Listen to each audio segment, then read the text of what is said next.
Well, the Department of Emergency Services and Public Protection Commissioner who called for this meeting tells me he wanted to bring these leaders together now that fall semester is in full swing and students are back on campus. He also wanted to meet ahead of both the anniversary of the October 7th Hamas attacks and the November general election.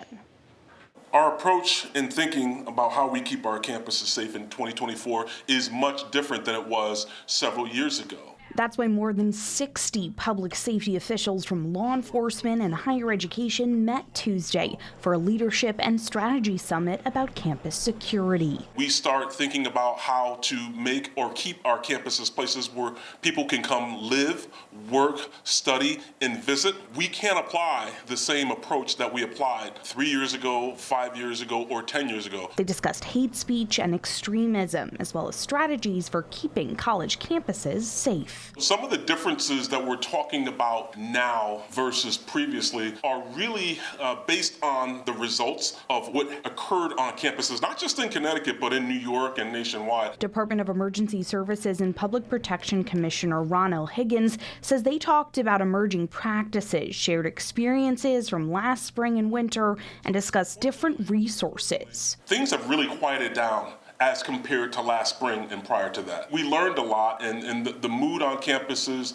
has really changed. We're not seeing anything in terms of external threats. While Higgins says a main focus of the conversations was last spring's pro-Palestinian campus demonstrations, there's also been a recent spike in school threats here in Connecticut. We're seeing an alarming trend, roughly about one of these sort of school-related threats a day for the past month. So I think it's critically important for the FBI, for our federal partners to be here. Special Agent Anish Shukla says the FBI and other federal partners are treating every threat seriously and offering resources to campus safety officials and local police departments. We're better when we learn from each other, we share information. We can't do this alone. We have to share information amongst ourselves and then bring it back to our individual campuses.